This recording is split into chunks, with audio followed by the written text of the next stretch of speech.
Thanks for listening to the AZ Wildcats podcast. I am your host, Mike Luke, joined by William Brad Allis. All right, as you all know, DraftKings is where you should be right now. Throw down for any new customer, throw down $1, okay? $1. And you know what? If either team scored, you get $100 in free plays. It's that simple. It's that easy. Make it happen. All right, Brad, love having you on Mondays because there's always a ton to break down. And you know what? There's about 4 or 5 people that I grew up reading and listening to. And you know what? Mr. Brad Allis, Saguaro alum, pride of Saguaro, pride of the U of A, pride of a previous place I used to work at, is joining us as usual on Monday. William, how you doing, bud? I'm doing well. And you make me feel old. Then I realized, well, I think I'm only 10 years older than you, maybe even less than that. So at least you were reading me in your teens and I was still in my 20s. Oh, correct. You know what? In game recognized game on that one right there. So we got a lot to get to right here. So first and foremost, we're going to talk some Territorial Cup. We're going to talk some Arizona men's and women's basketball. Hint, they're both really, really good. But let's get the tough stuff out of the way first. Arizona falls to ASU 38-15. It was just kind of a culmination, I think, of everything that was this season, Brad, in that you had a team in Arizona that was going against a much more talented team than in ASU. Were able to kind of hang around, ended up shooting themselves in the foot for a good percentage of the game. And I think the over-under on penalties was something like 16. That was an actual prop bet. And, you know, Arizona did its part to go over. But right now, Brad, I look at it and I just say to myself, you know what? This game was kind of a microcosm of the season. No, I think and I know other people have said that too, but I agree 100%. You look at it, and if I'm not mistaken, 6 trips into the red zone, 1 touchdown. Right. 2 crippling turnovers that resulted directly to 14 points. Bad penalties, drops, bad officiating. If you could sum up the season, it was this game. Arizona went into the fourth quarter with a chance and then was really horrific in the fourth quarter. You know, you had Plummer's interception. I think you had some huge drops. You had the penalties in the red zone, just not being able to stop ASU when you need to. But realistically, if Will Plummer doesn't commit to, and again, they were atrocious turnovers. Yeah, I know his arm got hit on the fumble. He had that barely. He had that ball dangling out there. Everyone in the stadium on TV, there were dudes on NASA satellites who could see that pick 6 coming. You don't do that, and you're in like a 7-point game. I mean, and it's interesting because we make comparisons to the Mike Stoops era, and there are a lot of similarities. Instant improvement in competitiveness. In fact, I would argue that Fish's teams have been more competitive in more games in the fourth quarter than Stoops was that first year by 2 or 3. And he also played one less game. The difference is they found ways to win a couple games. And when they lost, they kind of lost in spectacular fashion for Stoops. It was the Gilbert Harris fumble. The Gilbert Harris fumble, the false start penalty that leads to a 48-yard field goal, not a 43-yard field goal in a hurricane. So there's things I'm more optimistic about because, again, you take out really San Diego State and Colorado and Washington State, and they were in every game at least to start the fourth quarter. Now, Oregon pulled away quickly. UCLA pulled away quickly. But they hung with a really good Utah team. Yeah, exactly. But the problem is you also barely beat a Cal team who had nothing that day. Right. You lost to NAU. You got blown out by Colorado, who's awful. So those are problems. And we keep seeing some of the same mechanical mistakes coming out of a timeout with too many or too little players on the field, especially on the defensive side. Bad penalties at bad times, drops. Bizarre play calling, which again may not be Fish calling, maybe the quarterback checking down or the quarterback reading it wrong, but we keep seeing these things. So these have me with trepidation. I will say this: you all long for the Dick Tomey era. How many times did Dick Tomey call a timeout or come out of a TV timeout and burn a timeout? Because the play couldn't get called in. But again, a lot of people want to stamp this as a failure, and a lot of people want to stamp it as a success. I'm in between. I can't write Jedd Fisch off, but I also can't say, oh, yeah, he's going to be fine. He's going to be – I don't know. I just don't know. And a lot of it's going to be what happens the next 2-3 weeks. They got to turn – there's going to be 30 new players. One thing that Let's see what those 30 are. One thing that I think people, and we got a bunch of comments coming in here, so we'll get to those in just a second. One thing that I think people do need to realize, though, is everybody, at least on message boards that I've been on, if people are trying to say, well, trying to compare to Stoops' first year. And the one thing, though, that I think is a little bit of a difference, and I think that this is important to put out there, Brad, is that as crazy as this is to sound, and I get it, the team that Mike Stoops inherited still had a lot more talent than this. I looked at it on a College Football Reference. There was actually, in Stoops' first year, now granted, 2 of the guys he brought in his initial recruiting class, there were 9 guys that would go on to play in the NFL. And there were established players already. Mike Bell is one of the, 5, 6, 7 best backs in school history. He's somewhere in there. He was good. Copeland Bryant on the defensive side of the ball was a pass rusher that ended up playing in the NFL. You had other guys. Cindric Steptoe went on to play in the league. He was a holdover. Same with a guy like a Will Ray Fontenot. Guys like that. So there was more talent. I don't look at this team, Brad, and say to myself for a second that there is 9 NFL players, or quite frankly, even a third of that. It just doesn't look like that. Yeah, I think 3 might be optimistic. And the problem is the best players on this team are not NFL size, speed. I mean, we all like Jalen. Stan Berrios, yeah, is a great example. Jalen Harris, probably undersized to be a rush end in the NFL, but not fast enough to be a traditional linebacker. Oddly enough, I think you're going to see the guys who will get looks at the NFL will be guys who didn't necessarily produce, but have the size, have the speed, things of that nature. But yeah, I look at it, and they both inherited bad teams, no doubt about it. I think where Stoops did is Stoops inherited, a handful of really good or legit players. He had to build depth. Right. And Fisch inherited less good players and still has the depth issue. Right. At the very least, Stoops inherited a better, as crazy as it sounds, Chris Heavner and Richard Kovalchuk are better quarterback option than what now. Does that mean I don't think Jordan McLeod might be better than Heavner or Kovalchuk?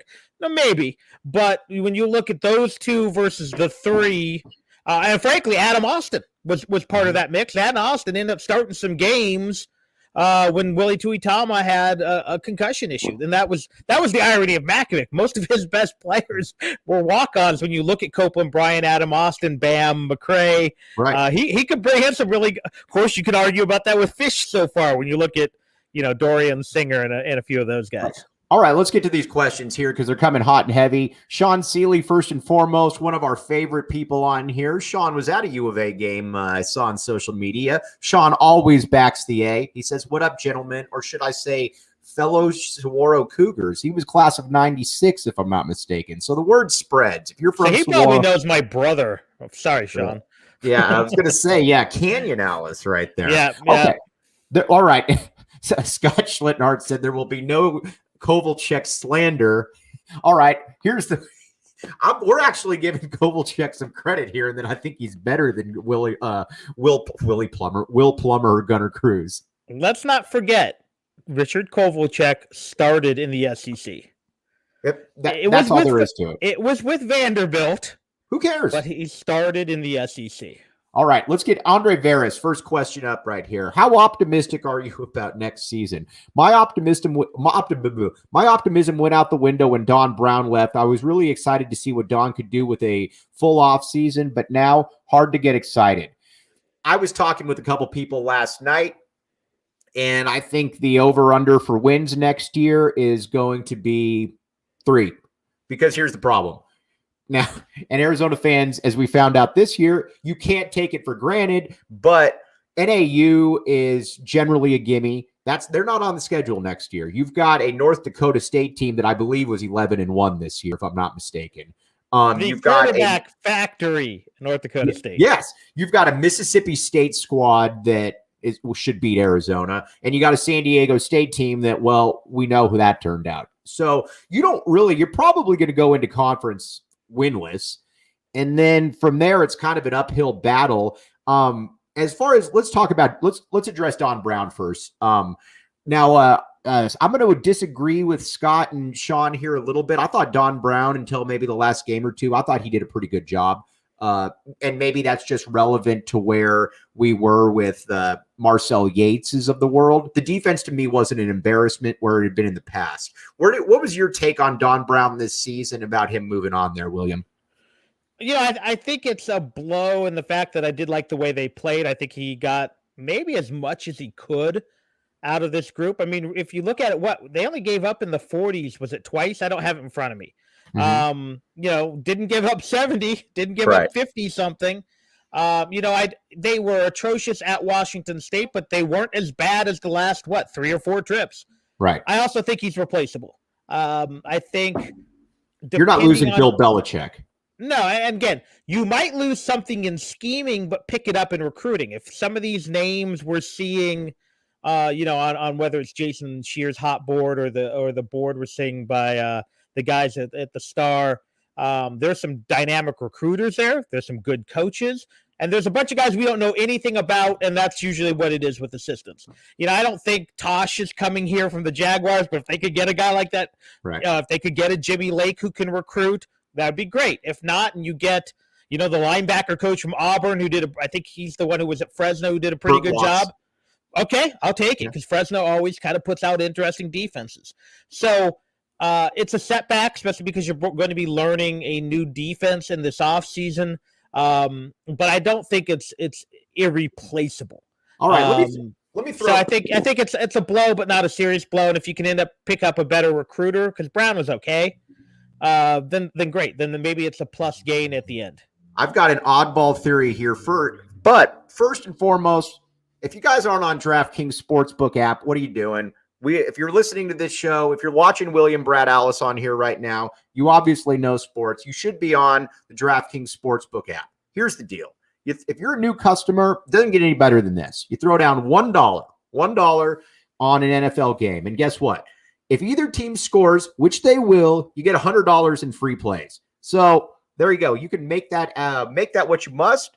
This is, again, 21 and up, Arizona only, gambling problems, 1-800-NEXT-STEPS, gotcha. New customers only, minimum $5 deposit, $1 wager required. Eligibility restrictions do apply. See DraftKings.com/sportsbook for details. I got something else here for you, William, before we get into more of the questions here. Did you know, and my theory, did you know that Arizona this year was actually 3-1 against the spread when they were 20-point or more underdogs? Only time they didn't cover was against ASU this week. And that was the pick six, really. I mean, correct. And going for, because they missed it by 2, right? Mm-hmm. Yes, correct. If they don't go for the bizarre 2-point conversion, and I get why he did it, you don't throw the pick six. Yeah, but Arizona, again, that shows that they were competitive going into these games. Now, again, they couldn't turn any of them except for Cal into a win. That is a concern.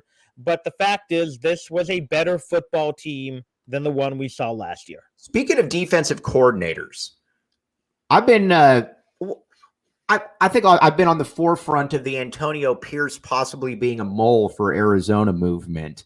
If Antonio Pierce were to come to Arizona as the DC, would that mole theory be confirmed, Brad? I think it would have to, wouldn't it? I don't know that there's any other way. There's any other way to look at it. So we'll keep you up to date on that. All right, so we'll talk more football as the offseason goes on. But now let's get to something that's a little bit more riveting, and that's Arizona men's and women's basketball. Right now, Arizona basketball just came in number 11 in the polls, and I thought before the season this was a team that had back-end top 25 potential. I actually thought that I was going out on a limb there. Well, just like everyone else in a different way, I was wrong on this, Brad. This team's probably better than that. So I didn't think you went out on a limb. I think it made perfect sense that as long as they got respectable point guard play, that this could be a pretty good basketball team, because I looked at it. Their front line, solid. We didn't know Christian Coloca was going to be this good, and I maybe thought Omar Ballo would be a little bit better, but at the same time, you got 2 7-footers, you've got a skilled Euro, and you've got a 35-year-old man in Kim Aiken Jr.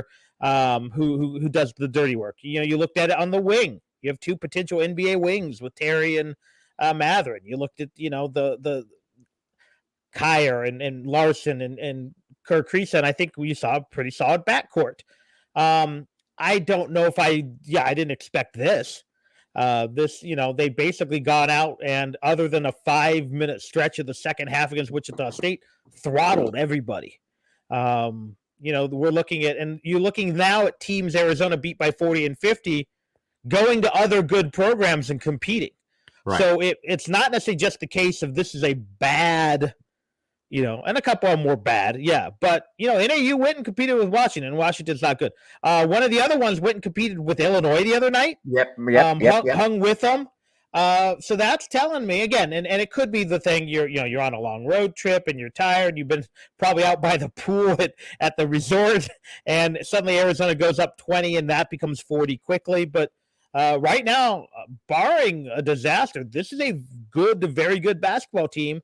Now, can they keep it up? Again, I keep talking about on my podcast, I think I've mentioned it 100 times here. They've got the road trip coming up, that nasty road trip at the end of the year, into the beginning of the year, where you go at Tennessee, at the LA schools, right, at ASU. And, my thing is get through that 2-2. You're looking really good. But we may be greedy because it's not inconceivable that Arizona's undefeated going into Knoxville on what is it, like the 29th or whatever. As a matter of fact, I think there's a pretty good chance that that's going to be the case. I do apologize here. I went over a question that we should have got to during football, but you know what? We're men of all seasons right here, so we're going to go back to football real quick here because this is a good question. Sean Seeley, can we get your take on Lincoln Riley to USC? Jed Fish better step it up, or we're screwed. Here's the thing. I don't know that USC really affects their. First of all, it's great for the conference because Lincoln Riley is the first actual coach that I think that isn't kind of a joke that they've had there in quite a while. I think that he's big. He's big time. And I was talking with our friend John Schuster, and I think basically USC will be much better next year. And then within year 2, they'll probably be competing for a college football playoff berth. As far as Arizona goes, William, I see you objecting. I have a question. And again, I like Lincoln Riley a lot. I think it's a home run hire for USC.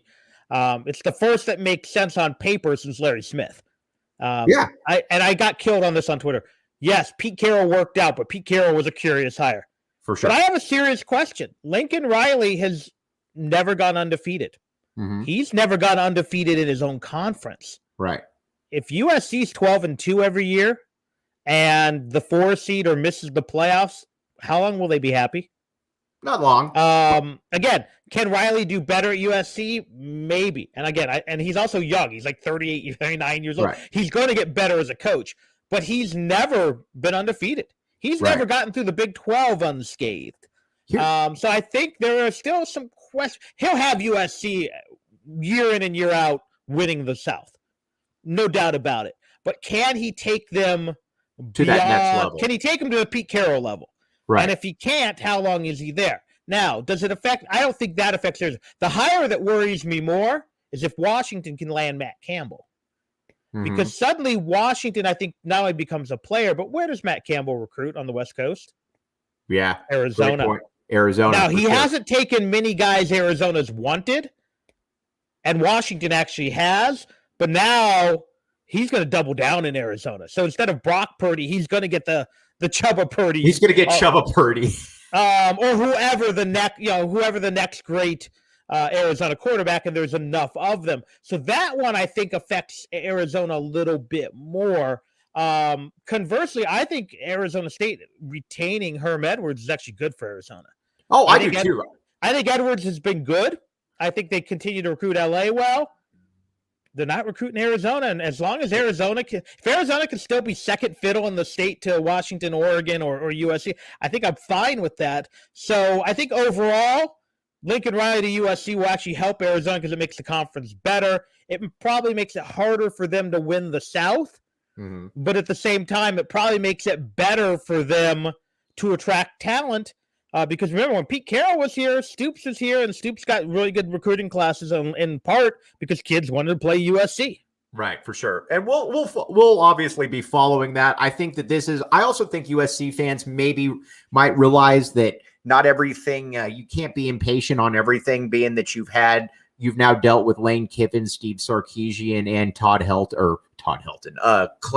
Clay Helton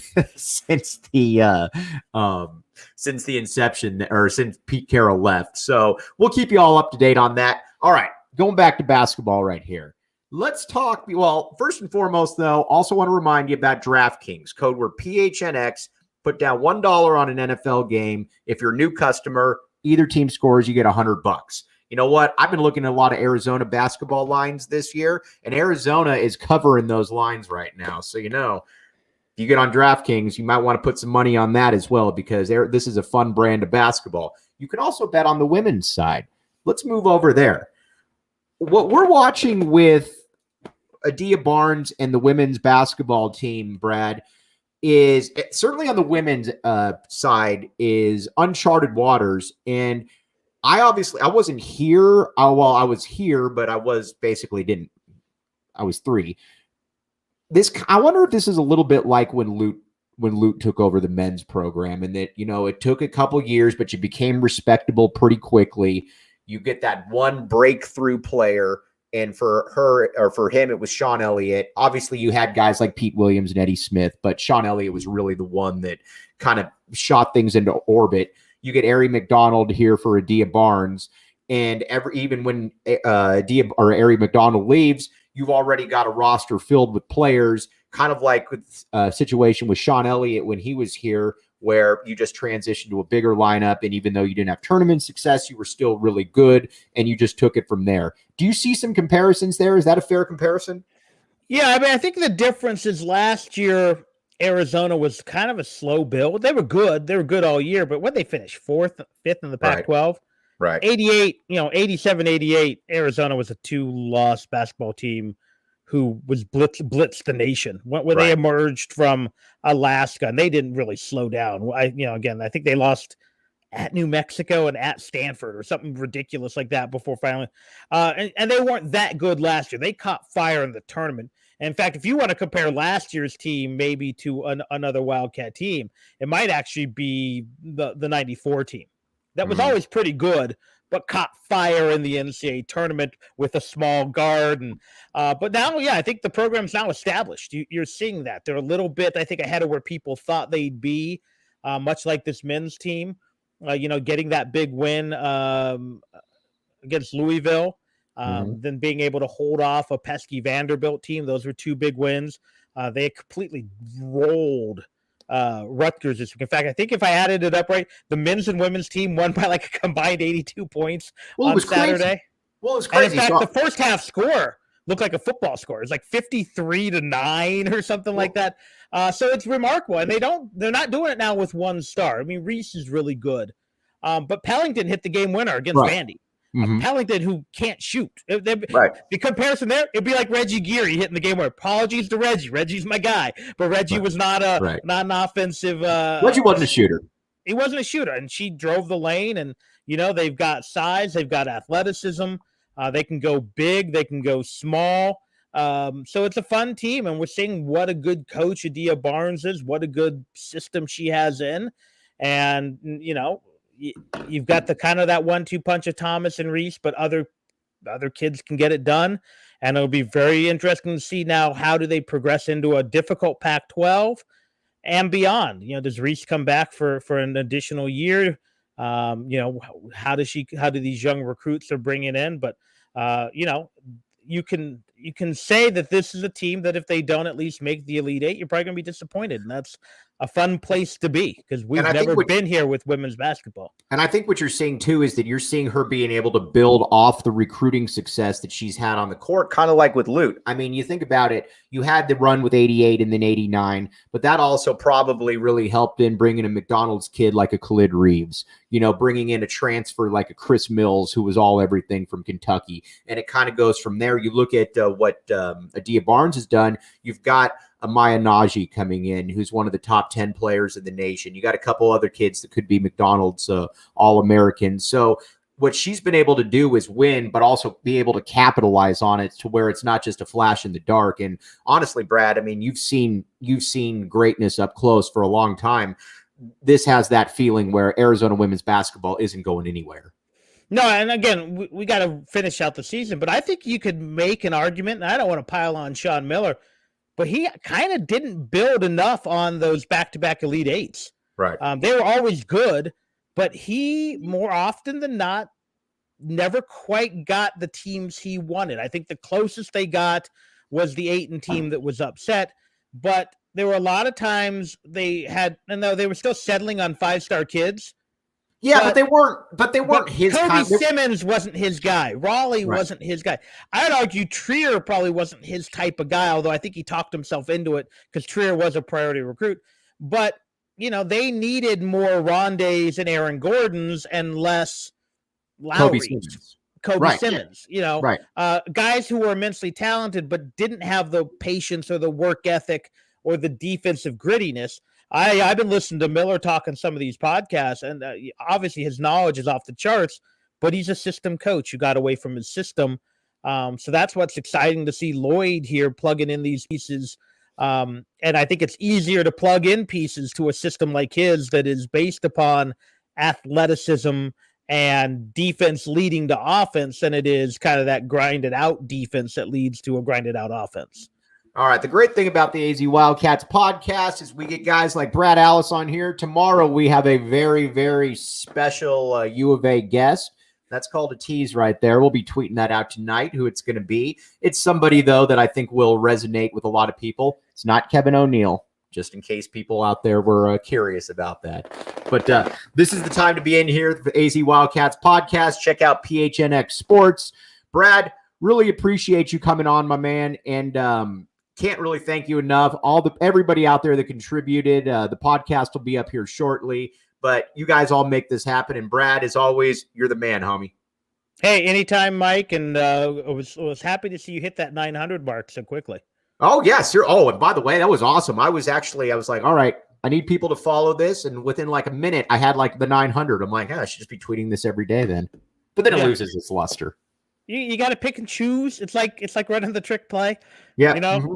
There's a time and a place, but it's not all the time. No, it's like trying to throw the alley-oop and you just hope Koloko doesn't come and block it from half a mile away.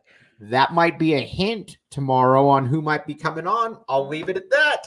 So you've been listening to the AZ Wildcats podcast again. For Brad Allis, I'm Mike Luke. Thanks for keeping tuned in.